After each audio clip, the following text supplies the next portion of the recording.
It's the 1400s, and a man climbs inside a giant wooden wheel 300 feet above Cologne, higher than a 50-story building. One misstep, and gravity wins. No rail, no harness, nothing to catch him. He's about to hoist a 2-ton stone block using only his legs and balance. That's how builders raised a tower taller than most skyscrapers today. No engines, no motors, just timber, muscle, and nerve. Sounds impossible? It's completely true, and it started with a theft, a relic, and one man's 20-year obsession. Drop a comment, where are you watching from? That question deserves an answer, and this building shouldn't exist the way it does. Not at this size. Not built by hands and ropes and stubborn will alone. Let's rewind, way back, past the Kaiser, past the finished spires, all the way to 1248. Cologne wasn't just another German city back then. It held something priceless bones believed to belong to the three kings, the wise men from the Christmas story. Pilgrims travelled for weeks just to stand near those relics. Money poured in. Prestige poured in. Meanwhile, the city's archbishop looked around at Cologne's old cramped church and decided this simply wasn't good enough anymore. He wanted something bigger. Not just bigger the biggest. Taller than Paris. Grander than Amiens. On paper, a cathedral like that sounded incredible. In reality, it bordered on impossible. Here's the problem nobody likes to think about. Medieval builders had no engines, no cranes powered by anything but muscle, no trucks, no steel beams.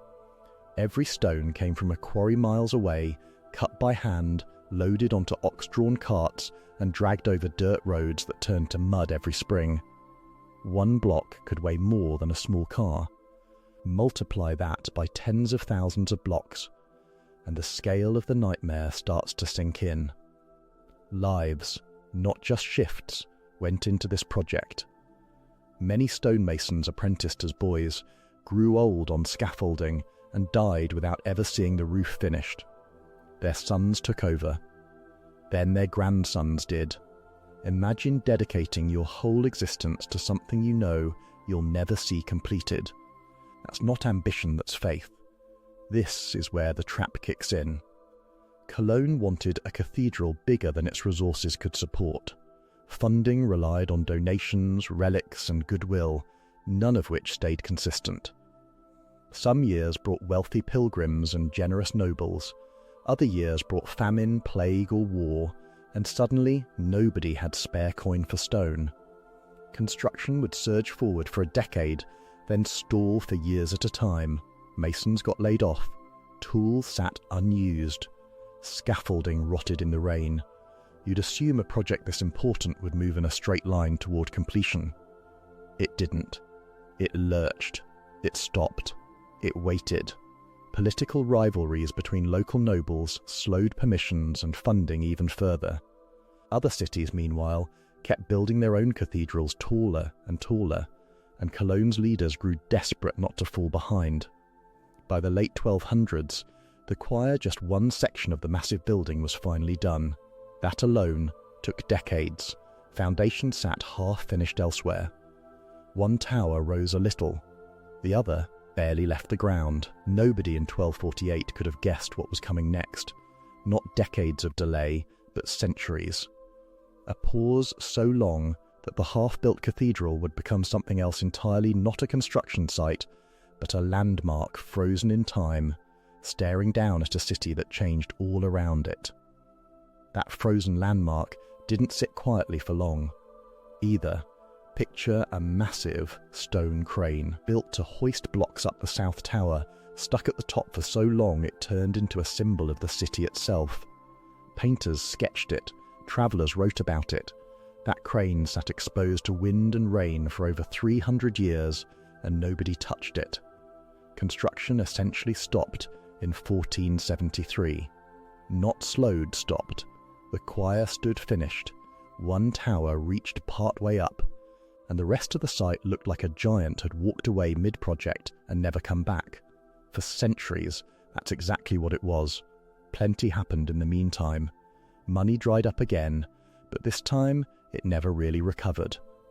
The Reformation swept through Germany in the 1500s, and suddenly a massive Catholic cathedral wasn't exactly a priority for a continent tearing itself apart over religion. Wars broke out. Funding that once flowed from pilgrims and nobles vanished almost completely. Nobody was thinking about finishing a 500-foot church while their town was getting invaded.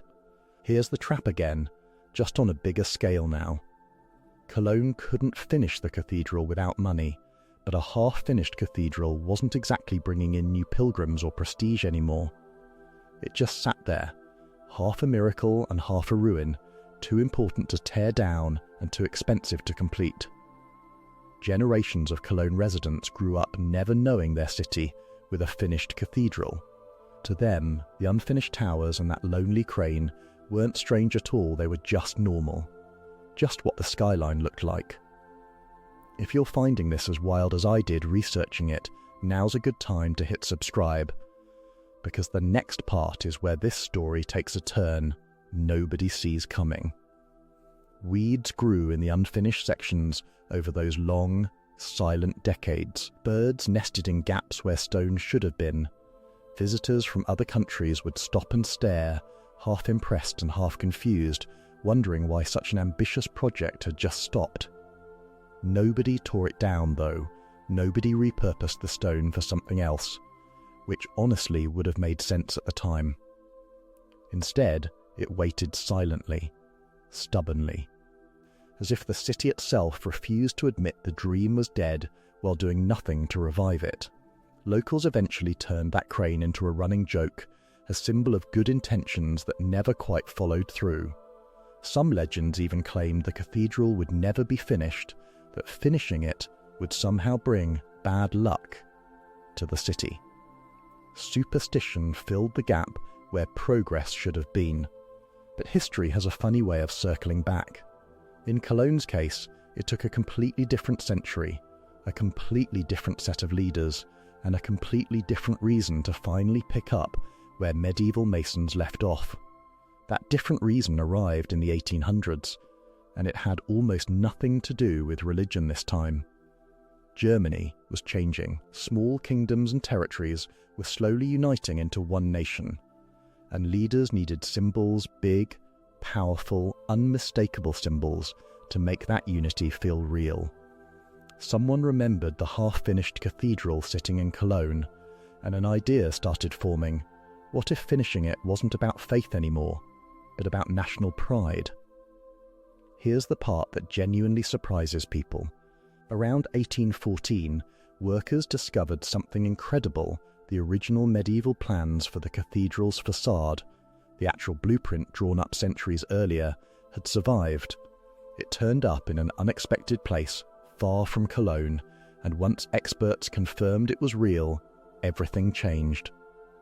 Builders in the 1800s weren't guessing anymore. They had the medieval architect's exact vision, on paper, ready to follow. King Friedrich Wilhelm IV of Prussia threw his support behind the project, and suddenly money that had been missing for 300 years started flowing again. Not from pilgrims this time, but from a government eager to prove Germany could finish what it started, literally and symbolically. Construction resumed in 1842, and this time something felt different. Many workers still used the same basic techniques medieval masons had relied on. Stone still got cut, hauled, and placed by hand in plenty of sections, but now there were better tools, steam-powered cranes for the heaviest lifting, and railways to move materials faster than any ox cart ever could. Numbers from this stretch are almost hard to believe. Over 600 workers laboured on the site at once during peak construction. More than 40,000 tons of stone went into finishing the towers alone, and after nearly 6 centuries of stops, starts, wars and silence, the entire remaining structure the parts medieval builders had barely started in over 300 years went from half-built to completely finished in just 38 years. Read that again, 38 years.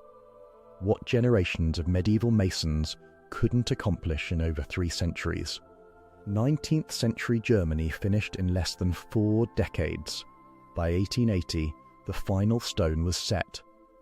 Both towers stood complete at over 500 feet, making Cologne Cathedral the tallest building on the entire planet at that moment, a record it wouldn't hold for long, but one that stunned the crowds gathered below. Think about what that moment actually represented.